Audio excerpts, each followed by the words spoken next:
Finally. Does anybody else want to say anything? Gary Byrne has come to us from great state of Pennsylvania. He has served and has experience for 30 years in federal law enforcement before finally protecting our president in the White House under the Clinton administration. And he has written a book about his personal experiences, firsthand, of not just Bill Clinton, but of candidate Hillary Clinton, who I hope, after November, won't get any closer to the White House than the front gate to take pictures. So with that, please give a warm Michigan welcome to Gary Byrne.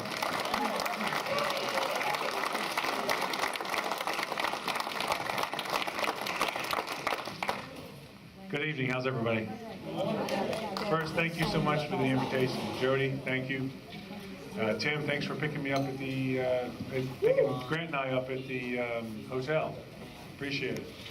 So, my name's Gary Byrne. I'm from Philadelphia, Pennsylvania, the suburbs of Philadelphia. How did I get where I am today?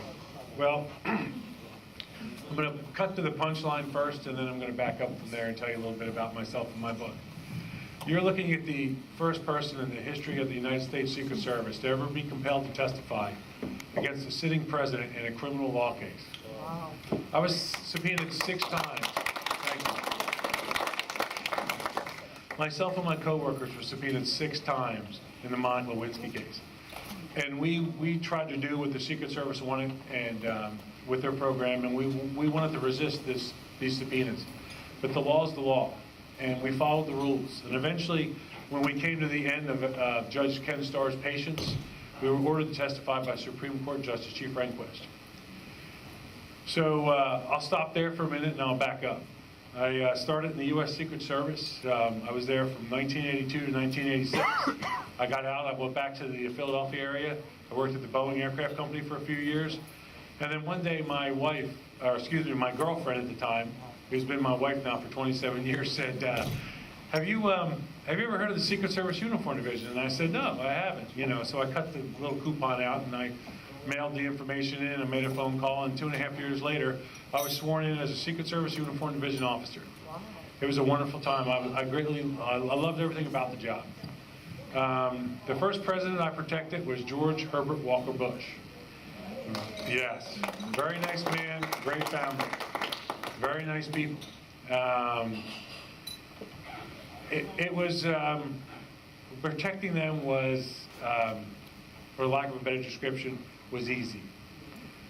You know, first of all, President Bush was a war hero from the Second World War. He served as the ambassador to China. He was the director of the CIA. This guy understood how the government worked, and he was a real good government servant. He really was. He was a nice man. He was quiet. His family was very nice. His wife, Mrs. Bush, had a very good sense of humor. And if you're kind enough to read my book, I describe her sense of humor in some pretty good ways. When I first got to the White House, I worked posts outside the White House. And they have different jobs. The Uniform Division does all kinds of things for the presidential protection. They do the K-9 bomb sniffing dogs, the officers you see around the White House. They're the men and women you see up on the roof, the counter snipers. You're the men and women that you see travel around the country to protect the president. Candidates, they're protecting Mr. Trump right now. And they're great men and women. And there's about 1,000 to 1,300 Uniform Division officers in the Washington, D.C. area. So it was incredible for me. You know, still to this day, I literally, when I think back, I remember times where I literally would pull my ID out of my wallet, out of my pants, and look at it and make sure I was where I was supposed to be. I couldn't believe it. It was a great time. So President Bush runs against this young governor. His name's Bill Clinton from Arkansas, and right before the campaign starts, I'm down in Arkansas protecting President Bush. And I had a post outside this area on a road, and I stood out there with the deputy sheriff for 6 hours. And we had his car, we had water, you know, we had the radio on, had a newspaper. Once our job was done, we relaxed. And I was reading the paper, and I said to him, there is no way that the American people are going to let this guy, Bill Clinton, President of the United States. And he's like, What do you mean? I said, well, these stories, womenizing, drugs, him and his wife, there's a story in here about him and his wife having these epic battles at the governor's mansion. He looked me in the eye like a cop looks at another cop. He said, Gary, let me tell you something. Everything you believe about these people is true. Everything you hear about these people, you believe. It is true. I'm from Arkansas, he said. He goes, if I can trace my family back, I forget how many years he told me. He goes, there's a reason we call them the Arkansas Mafia. He goes, it's not made up. It's true. He goes, let me tell you something else, Gary. Whatever you read in that paper, whatever you hear, believe it, but understand this. If he runs, he'll win. And he'll be there for 8 years. Have no doubt in your mind. And I'm telling you, every day now, especially with writing the book, I see this guy and I think about him all the time. And he was right. Now, one of the terms, I have many terms that I use to describe the Clintons, and I'll keep all the clean ones here tonight. So, but just recently, a friend of mine told me he was talking to somebody in Ohio near the Lake Erie, and he referred to Mr. and Mrs. Clinton as the modern day Bonnie and Clyde, and that's a pretty good description. So let me tell you a little bit about why I wrote my book. Typically, people do not, who worked in the Secret Service, some people are under the impression there's like some kind of blood oath or they're going to lop off your toe or something if you talk. Has anybody in here ever met anybody else who worked in the Secret Service agent? I know you have. So you've heard stories. You've talked about them at dinner. You've talked about them having a beer. Your brother-in-law's, sister-in-law's, beautician's cousin is a Secret Service agent. And she told him about such and such a thing. I never thought I would do that. I mean, my friends, my co-writer Grant Schmidt, who's in here somewhere hiding, getting dessert, right, Grant? And I'm going to get to Grant in a minute. He's a very big reason that I'm here today. So people talk about these things, but they don't typically write books. Although many Secret Service agents have wrote books, a few. One particular agent who was with Mrs. Kennedy when her husband was assassinated has written 5 or 6 books. Usually uniform division people like myself don't write them. I told you when I first started speaking pretty much why I decided, or what compelled me to write it. Or the reason I wrote it, I'll say. What compelled me to write it was that Grant came to me a couple of years, about a year and a half, 2 years ago, and said, I want you to write your life story. And I said, you don't understand what you're asking me. And I said, do a little reading before it's not that simple. What happened to myself and my coworkers in the Secret Service, while we were still protecting the president, we were drugged through hours and hours of deposition testimony. Anybody in here a lawyer? We have a minute? What's that? Yeah. Okay, somebody in here is a lawyer. So imagine being about 33 years old. I'm a uniform division officer working for the President of the United States. I love my job, I love my family, I love my country. And you get subpoenaed because the man that a good portion of the United States elected and ignored all the rumors about, and they were out there, we all heard them. We all knew who the real Bill Clinton was. We just couldn't admit it. Nobody could admit to themselves that somebody could behave like this and get elected. Oh, that must be made up. That's Arkansas politics. That's Arkansas Republicans. It's all made up. Let me tell you, everything that deputy sheriff told me, everything that you read in the paper, that I read in the paper about what they did and how they acted in Arkansas, they brought it to Washington, D.C., and it continued, and it went on. Now, the first time you might have heard about it or really got an eyeful of it is when the Monica Lewinsky scandal broke. So one day I was mentioning about lawyers. So here's the thing. Imagine being me and you're driving down the New Jersey Turnpike coming back from Fort Dix where you've just secured 6 surplus ATVs from the U.S. Army and Air Force, yay. 1,500 foot of 1-inch hemp rope, 3 refrigerators, a couple tables. It's a surplus, military surplus. We knew a guy in the Secret Service who knew a guy. So we're on our way back from picking out this stuff, and my lieutenant at the time liked to listen to Howard Stern. So I'm driving the car, he's got Howard Stern on the radio. And Howard Stern announces that the website, the blog, Matt Drudge, just broke a story that Bill Clinton was having an affair with an intern, Monica Lewinsky. Well, my mouth went dry. I pulled the car off the interstate, and I threw up on the side of the road. My lieutenant and sergeant thought I was crazy. We've been working together. Matter of fact, the one guy actually hired me. The lieutenant, who was a sergeant at the time, actually recruited me into the Secret Service. I knew him from day one. What they didn't know was that there's a lot of stuff I hadn't told them about my time working outside the Oval Office. Now, they had heard rumors about it and little things here and there, but they didn't know the truth. I'm also going to tell you that if you'd have asked me back then that Bill Clinton would almost be removed from office because of a woman, an affair, I'd have laughed right in your face. And I would have said something along the lines of, if you think that's what's going to take him out, then you're not even paying attention to what's going on here. So the subpoenas start flying. We get home, we get back to the training center that day, and I pulled my lieutenant aside and I said, listen, all joking aside, I need you to pick the phone up and call the chief. Jump the chain of command, and they need to get ahead of this. It's not just me. There's every uniformed division officer that's worked outside that Oval Office is going to be in a jam. So he did make the call. I got home that day, and my wife said, what's going on? The chief of the uniformed division just called. And I said, well, give me a minute, So I called the chief. First thing he said was, whatever you do, don't tell me a thing. And I said, okay. And he said, because we're going to have to report this phone call, and they can also subpoena me. And he goes, I'm not afraid to stand beside you, but I'd be much better positioned to be behind you helping, which I agreed with. So I kept my mouth shut, and he said, we're notifying the Secret Service Legal Counsel. Well, things spun out of control completely. The story got out. Our names were all over the paper, all over the news. There was all kinds of rumors running around. So I guess about a week went by, 3 days went by after the story broke. And I have a friend. He's a relative through in-laws. And his first job out of law school was he was a lawyer for the CIA. So after I saw things spinning out of control and the Secret Service was getting us representation from the Secret Service and from the Justice Department. Now, my lawyers are in here. This is where it gets crazy.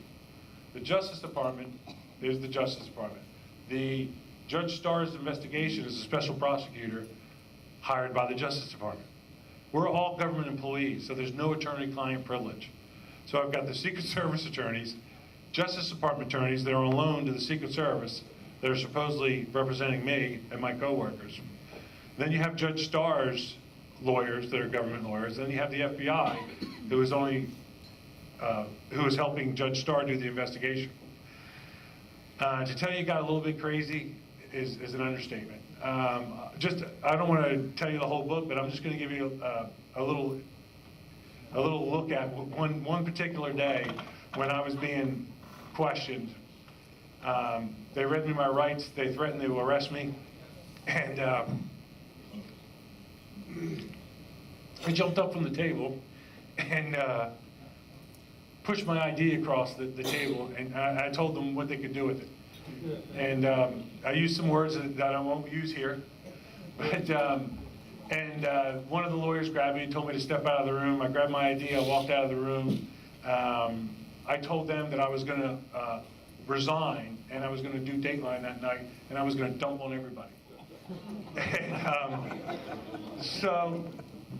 so needless to say, they were very concerned about the terminology that I used, because they were, it was clear to me at that point that the Secret Service was trying to do the right thing for kind of like the Secret Service.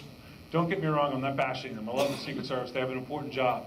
But they've got some management issues. They're still using management style that's very old. And just to give you an idea of what their management style is, in my opinion, what I viewed was, do as I say, not as I do, or off with your head. Another one of their favorites was, the beatings will continue until morale improves.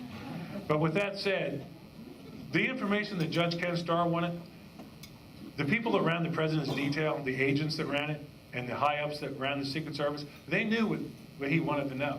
But they didn't want to soil their reputation. They didn't want to have to testify against the sitting president. So they pushed us forward.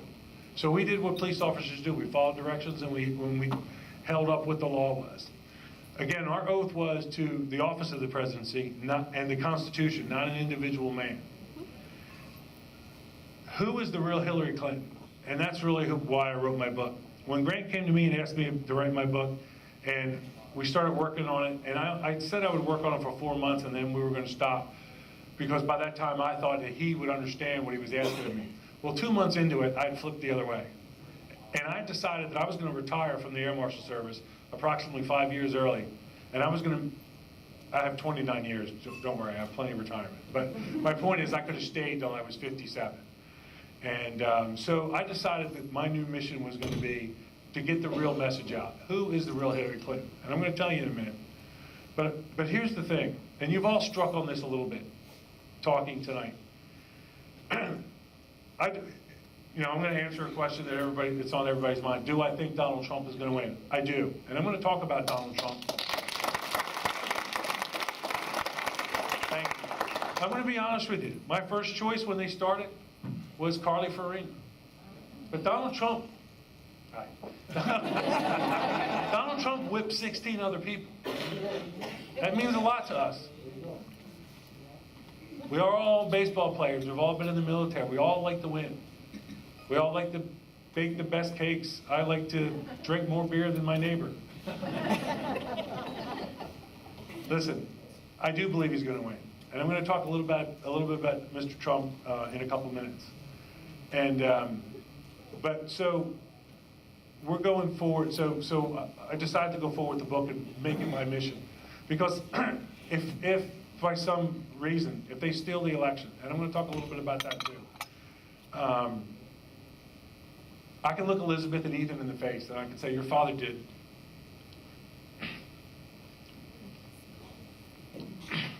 He did everything he could.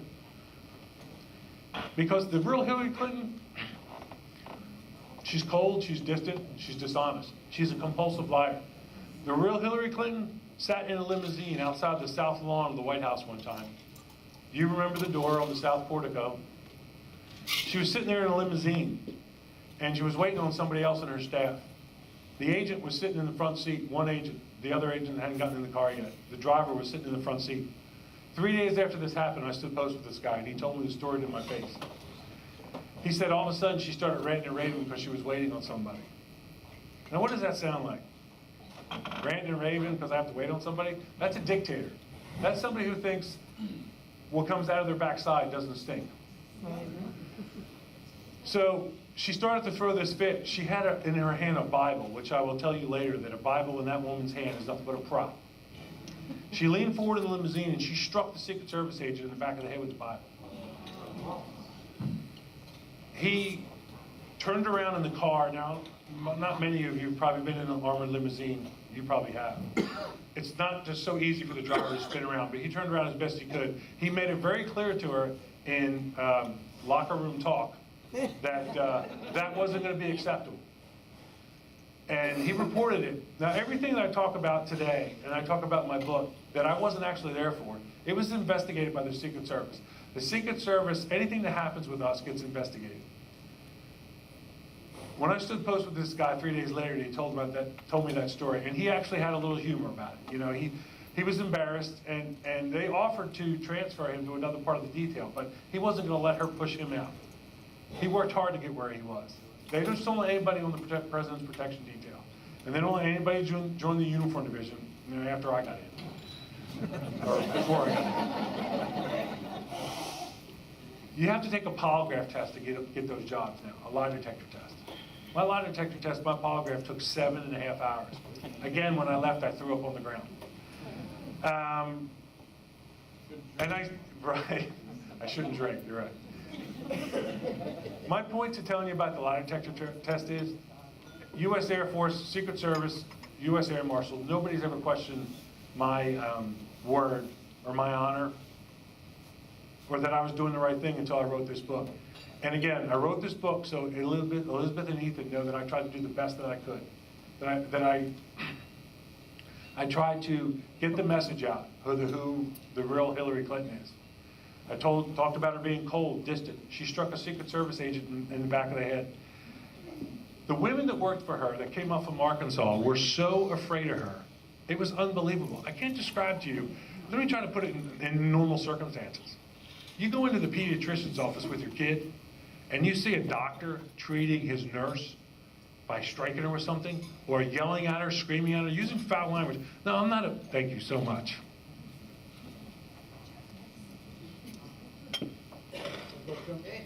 Yeah. Tim, thanks for the gin. Appreciate it.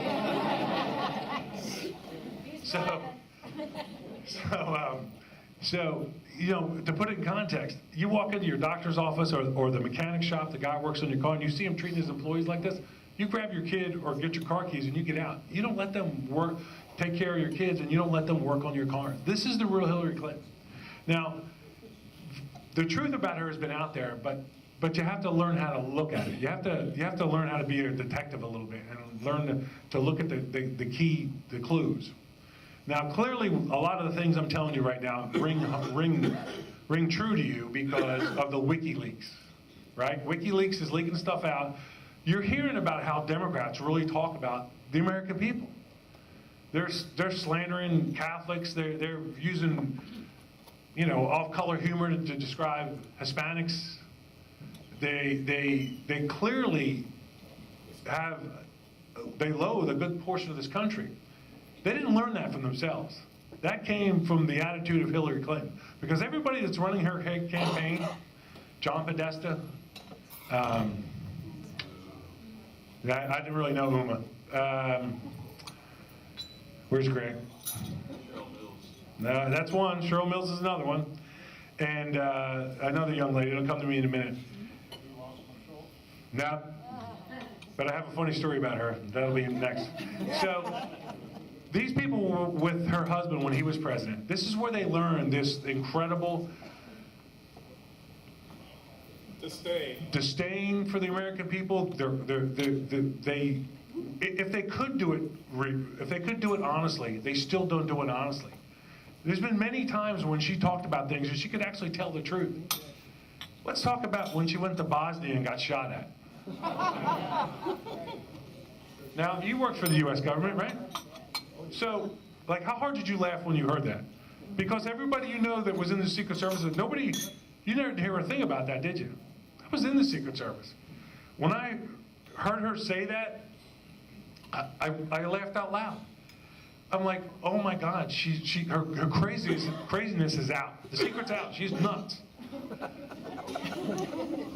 If she had stepped off that back of that car plane and she had twisted her ankle, we would have 3 pages of memos in the Secret Service of how to prevent it, how to fix it, how, you know, whatever, and who we were going to blame for it. Probably the U.S. Air Force, because it was their plane. Push. She is so reckless with the truth that she told 3 times that story where she steps off the plane and had to run to the car because of sniper fire.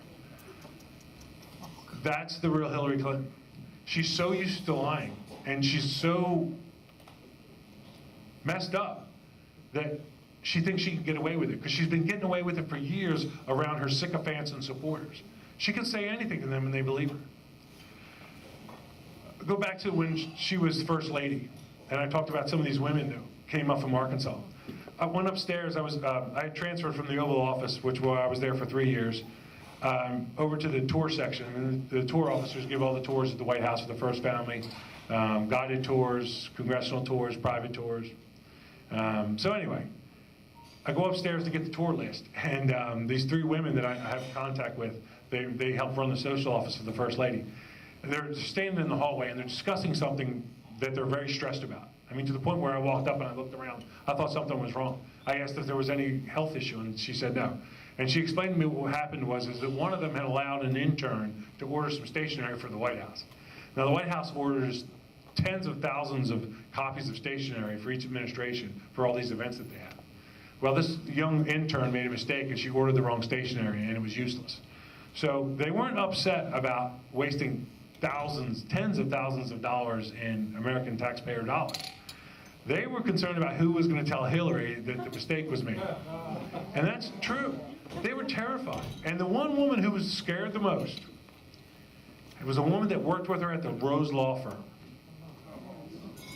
She knew who the real Hillary Clinton was, and she let the cat out of the bag. She said, when she finds out, she's going to scream and yell at me, and she's going to fire me and send me back to Arkansas. That's the real Hillary Clinton. When you hear her spill the fantasies of how she supports women, and yeah, exactly, exactly. Listen, she's berated more women, men. You know, somebody asked me not too long ago if I could spread any truth or give any information about Hillary Clinton, you know, saying disparaging things about minorities. And I said, well, no, she hates everybody. I mean, I could give her a little bit of credit there. I've never heard her say, I don't like you because of your skin color. She just didn't like you because you were in the military, because you were in the Secret Service, or because you happened to be standing in the hallway where you worked and you said good morning to her.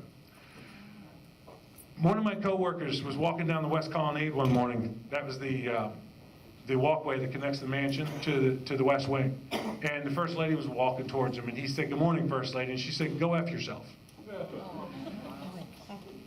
So he kept it to himself. He didn't tell anybody. About 2 months later or so, I'm down in the break room. I was out at the training center at the time, but I was working weekends at the White House. That was my gift for doing so good in training. Then they force you to work at the White House on weekends.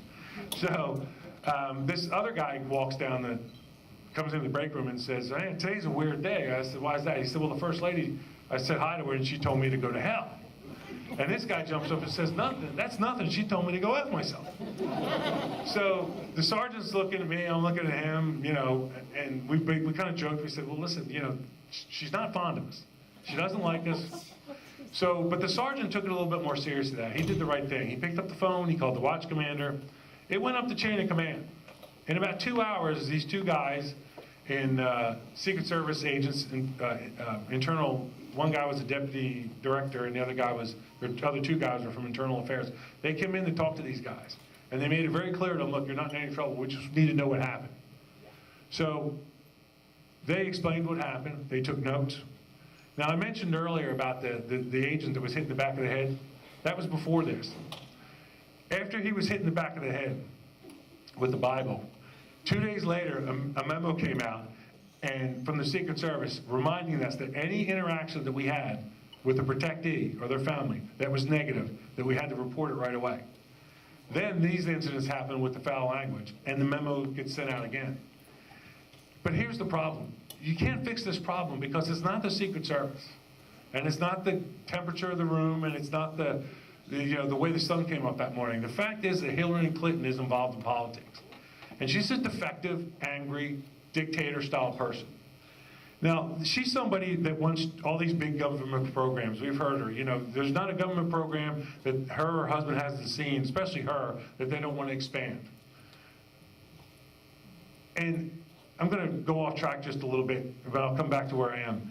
You know, when it comes to government programs, you know, if President Obama wanted health care so badly, let's fix the Veterans Administration first before we go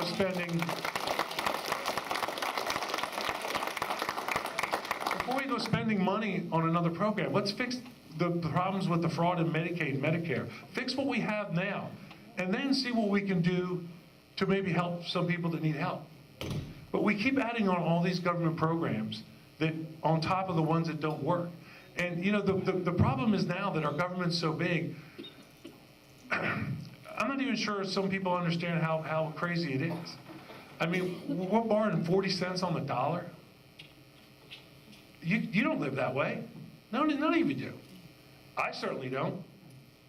Hell, I made you buy a book before you came in here. No, I'm just kidding. Clearly big government, and it keeps getting bigger. Again, I go back to Hillary Clinton. That's all she talks about, is making something bigger. I can make it better. We can fix it. I haven't seen any of it fixed yet. I mean, quite a few presidents have talked about, and politicians have talked about fixing the Veterans Administration. Is it fixed yet? No. No, it's not. It's not. So, but I've been going about 22 minutes. I'm going to talk a little bit about Mrs. Clinton. I'm going to talk about Mr. Trump, and I'm going to wrap this up. Again, the reason I'm here is because I want you to know who the real Hillary Clinton is. I've told you about some of the things I wrote about in my book. You know quite a bit yourselves. I'm trying to think of something to tell you that really. Here's something else you need to know. I told you about the young man that was walking down the West Colonnade that said good morning to her, and she used the foul language. What you don't know about that story is that 3 or 4 years before that, that young man was in the U.S. Army. He was serving us bravely. He was on one of the earlier missions to Somalia. Not the mission we now know as Black Hawk Down, but before that. He was sent there through the chain of command from Bill Clinton. While he's there, he gets wounded pretty badly. He gets sniped, goes between his body armor. He survives. He gets a job at the Secret Service Uniform Division, and walking down the West Colonnade one morning, the first lady of the president who sent him there tells him that. I'm sorry, that's not the world we're living in. That's not the country our families wanted us to live in. That's not who we are, but that is who she is. And if you have any doubt, and I get it, listen, I'm going to be completely honest here with you. When I came out with my book, you know, Fox News has been really good to me. Local radio shows, good people like yourselves have invited me. This is the 3rd time I've done something like this. They're not having me back either, but that's okay. No. But the real Hillary Clinton is out there, and she's in this WikiLeaks, and she's in that story about where she got supposedly sniped in Bosnia. And when you listen to the way people try to, if you want to really decipher the Clinton spin machine and the lie cycle, just look at let me compare a couple of the and by the way, when Bill Clinton was president for 8 years, there were 19 scandals. I was involved in one of them, almost in 2. We'll save that for book 2. No. So, but this is the first thing they say. And I'm going to compare 2 things at one time. Mrs. Clinton's scandal with the email server and President Clinton and the intern. Bill Clinton says it's not true. She says it's not true. I don't have a private server. Stories keep coming out about the intern. The story gets broken by Matt Drudge. First thing they try to do is they try to rip apart Monica Lewinsky. Now, I'm not going to defend her. You know, I described her in my testimony as a cross between a groupie and a rock star groupie and a stalker. She did what she did, but let's face it, she kind of ruined her life. I don't have any sympathy for her, but I try not to be too harsh on her. Mrs. Clinton says that first the email server doesn't exist, and then it does exist, but everybody else did it. How many times have you heard that? Bill Clinton's impeachment was about sex. That's what they told you. It was not about sex. It was about lying under oath. It was about suborning perjury. He signed a statement saying that not only did he not have a sexual relationship with the intern, but that he'd never been in the room alone with her. Well, everybody knew that was a lie, a flat-out lie. It's not a little untruth. He didn't forget. He knew exactly what he was doing because he knew what he had done. And unfortunately, so did a lot of us. I'm going to say this real carefully because it's a little delicate. But, you know, the Secret Service Uniform Division was my dream job. When you're in your dream job and you decide that you need to hide some hand towels because of some evidence on them, and you destroy them to protect this guy's reputation, you've stepped into a part of the world that you didn't ever think you were going to. That's the real Clinton machine. Back to Mrs. Clinton's server. It's not true first, then everybody else did it. She basically tried to blame Colin Powell. So, right, because, you know, he was only a 4-star general. He didn't know what he was doing, right? So then, the next part of the story is that they try to blame it on the conservatives, the Republicans. It's just, you know, it's not really as bad as it looks. And then there was never any classified information on there. Well, when I heard that, I got pretty scared. because I was still an air marshal, and I'm flying all over the world, and I'm flying in and out of embassies that are run by her. Not literally in and out of embassies, but when you're in a foreign country, as you well know, basically you kind of work for the embassy. Now, we'd go to our hotels, we'd work out, we'd go have dinner and then go back, fly back to the United States, but technically, because you're a U.S. employee, you belong to the embassy. Our information passes through them. These embassies, they make the air marshals hotel reservations, that kind of stuff. When we heard that story, we heard her lie about there wasn't any classified information on that server, man, we knew the wheels were going to fall off. Because just the way it did with Bill Clinton's scandal with the intern. When he stood up there, looked everybody in the eye, bit his lower lip and said, I did not have a sexual relationship with that woman. It was the same thing. As soon as I heard Mrs. Clinton say there was no classified information, I'm like, oh my God, there'll be dead bodies by the time this is over. And there may be. And there truly may be. We don't know who has that information. So it turns out she had more than one server. And then she says, I only did it so it'd be easier to use one device. Turns out she had 13 devices. So, sir, when you work for the government, how many times did you have your employees run around behind you and crush phone devices with a hammer? Yeah. Sounds a little nutty, doesn't it? It's a lot of nutty. It's a lot of nutty. Those rules, the rules that govern classified information, they're not about just protecting the information. They're not about protecting about how much money we spend or don't spend. It's about people's lives all over the world right now. As we're sitting here, having a good time, listening to me run my pie hole, there are men and women all over this country, all over the world, doing stuff that, I gotta tell you, is dirty, dangerous, and dark.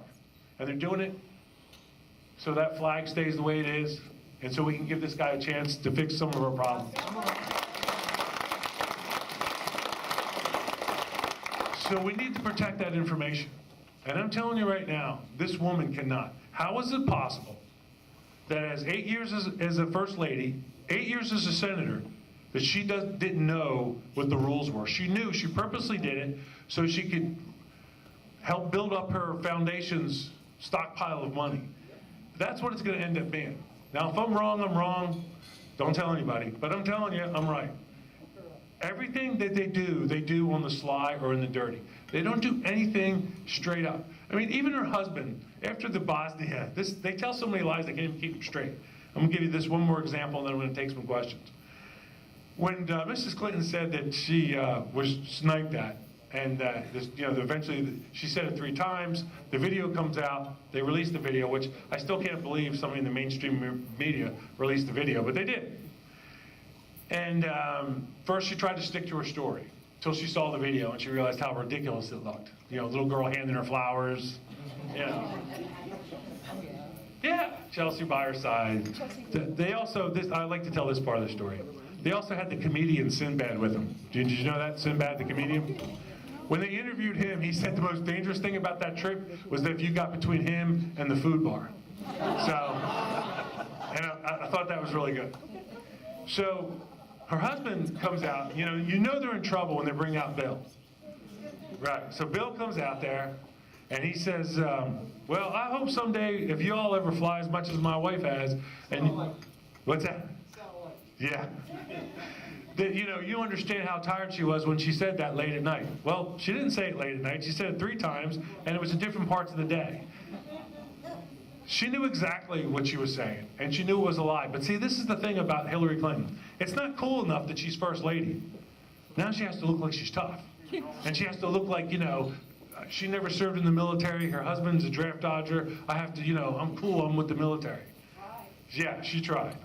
Yeah, right. Yeah, that was another one I rolled my eyes at. She tried to tell some reporters that she tried to join the Marine Corps one time. I could just hear the Marine Corps shuddering as we speak. So that's the real Hillary Clinton. So now I'm going to take questions from anybody. Please. Yes, ma'am. So, yeah, that's a good question. I have to tell it to you in a little tortured way. I purposely don't discuss their child because she was a minor, but I will tell you some of the things that I was told when they first got there. So when the Clintons first got there was a woman named Carolyn who came up from Arkansas. And she told me to my face, I'm Chelsea's nanny, and I've pretty much raised her. That's what she said. I can't really go into too much about what type of mother she was, but let me put it to you this way. If she can strike a Secret Service agent in the back of the head because she's behind schedule, or whatever that was, if she can look at a uniformed division officer in the face and tell him to go, you know, what I said, I would tell you that that's a very weird family situation. It's not the way your parents raised you. It's not the way my parents acted. And it's certainly not the way I'm raising my kids. My wife and I are. So their relationship is very odd. Very odd. Sorry, I can't go into any deeper. What was the relationship like between Bill and Hillary? Yeah. So everything I heard from Arkansas, all about the fighting, her angry temper, their cussing and screaming and yelling and all that stuff that wasn't true from the Arkansas State Troopers, it came to the White House on steroids.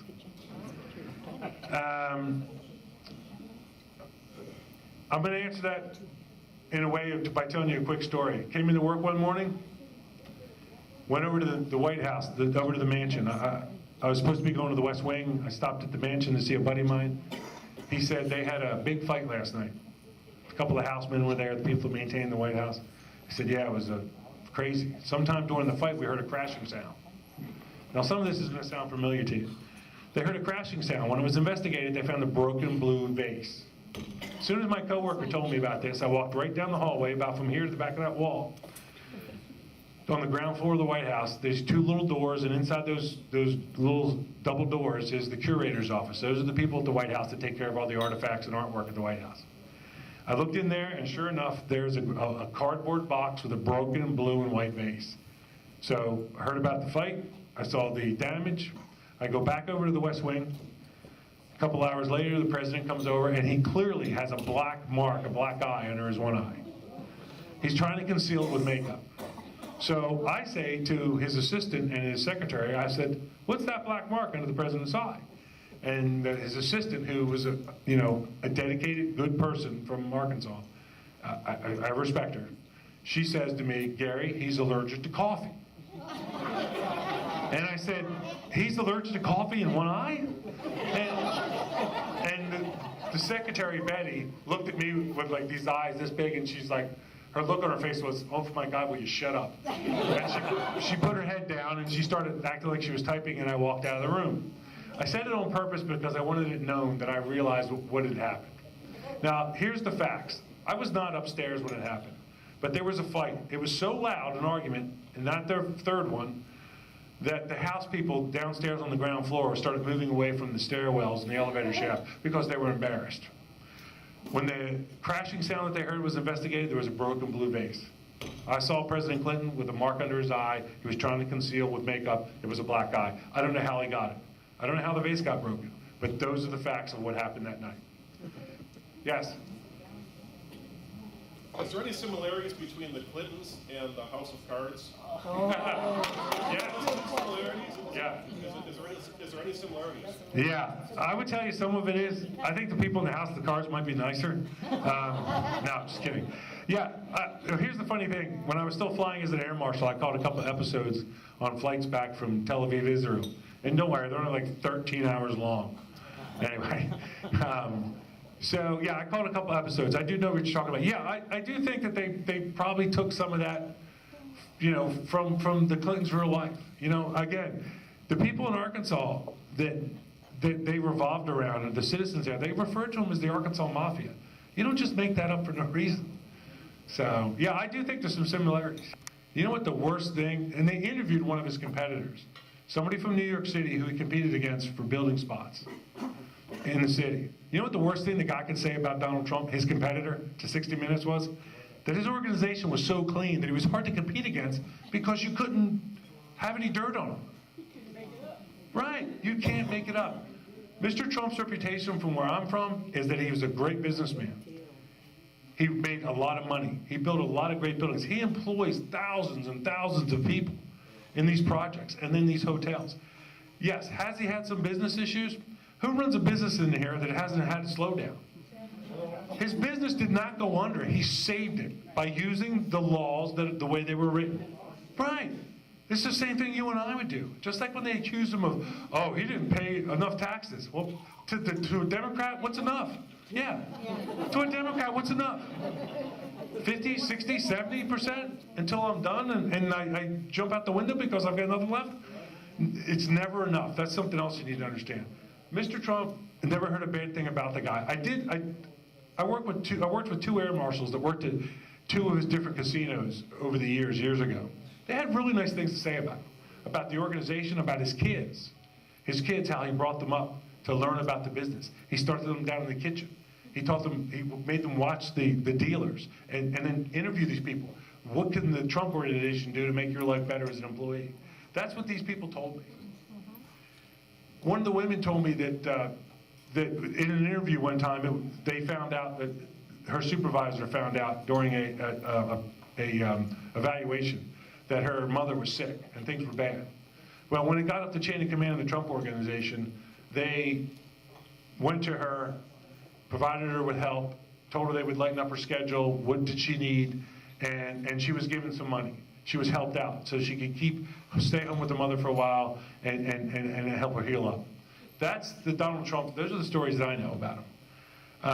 The Donald Trump you're seeing portrayed in the mainstream media is the same mainstream media that won't interview me for my book. They won't have me on TV. But they've got plenty of time for Joy Behar and Whoopi Goldberg to stand up there and rip me apart and call me a liar. So, yeah, right. That's a good point. He said that's an honor. Yeah. So the real Donald Trump is the guy that I described to you. The real Donald Trump is the guy you see. He spent, at this point, approximately $100 million of his own money.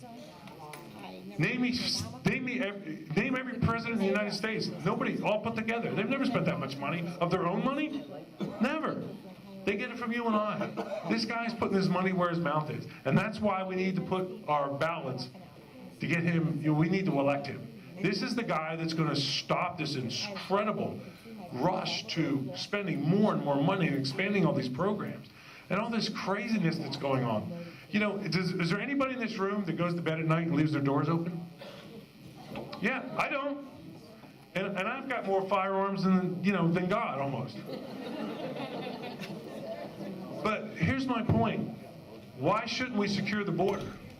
We should have secured it 70 years ago. We should be replacing the old wall with a new wall. But we don't, and it's not smart. It's the same reason we have locks on our doors, we lock our windows, and you don't leave your wallet laying out on the dashboard of your car. I mean, we want to believe we're all honest and we may be in this room, but we know there's people out there that have bad, that are bad people, criminals. The Donald Trump that I'm voting for is the guy that whipped 16 people. The Donald Trump that I'm voting for is the guy that's going to try to get term limits. And I'll tell you, on November 8th, if he doesn't win, I'm going to shed some tears. I'm going to pull my big boy pants up, and I'm going to press on. And I'm going to make sure that I'm around, and I can do everything I can to drive her out of office in 4 years. Yes, sir.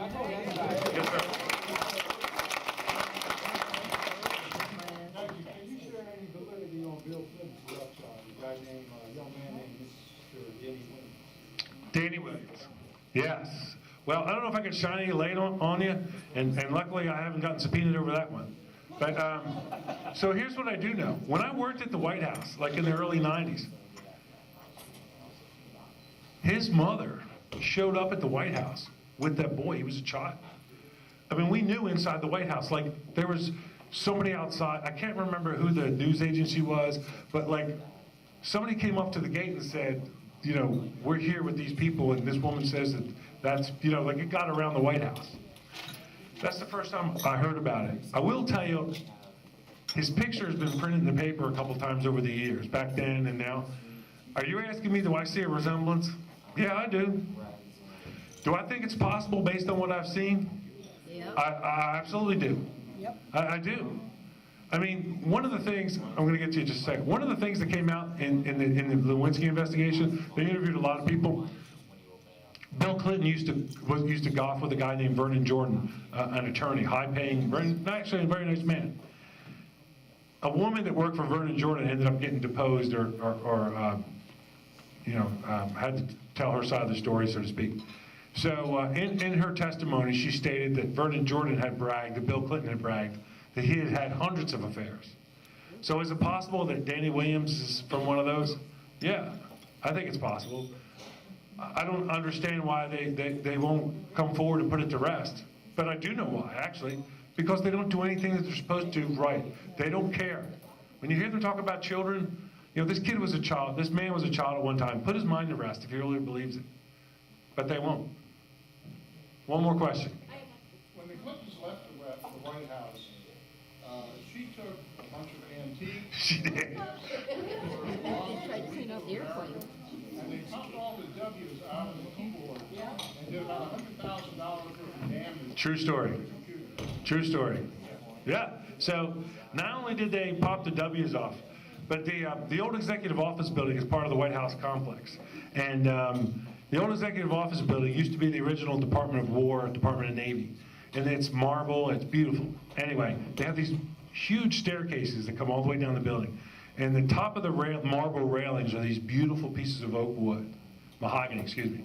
When you get to the end of the newel post, the end, right? There were these fittings on top. And by looking at the fitting back in the day, you could tell what set of steps you were going up. That's the Department of the Navy, that's the State Department or whatever. They were beautiful brass fittings.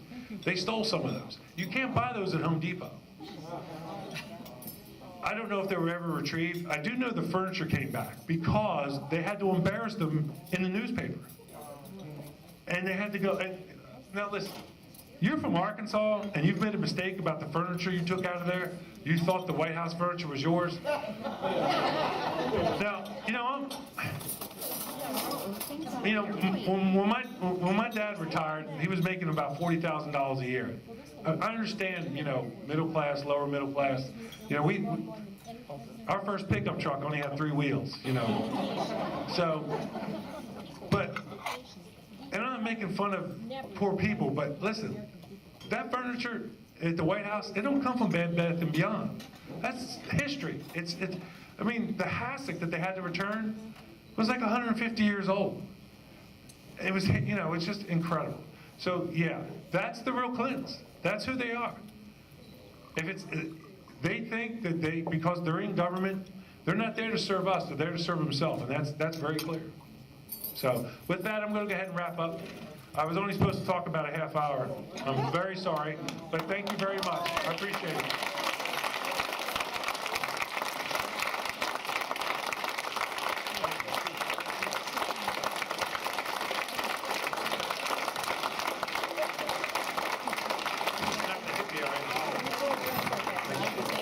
Sorry, I went over. Thank you. Appreciate it. Was that something? Did you learn something new about Hillary Clinton? Or did it just reaffirm that we have to make sure she doesn't get any closer to the White House than the front gate, and that we elect our nominee, Donald Trump, the next president of the United States? Now, we're not quite done yet. So I want to bring up for just a moment, just have a little bit of fun, and then I'll make some closing remarks, and then we'll just finish off the evening with some music.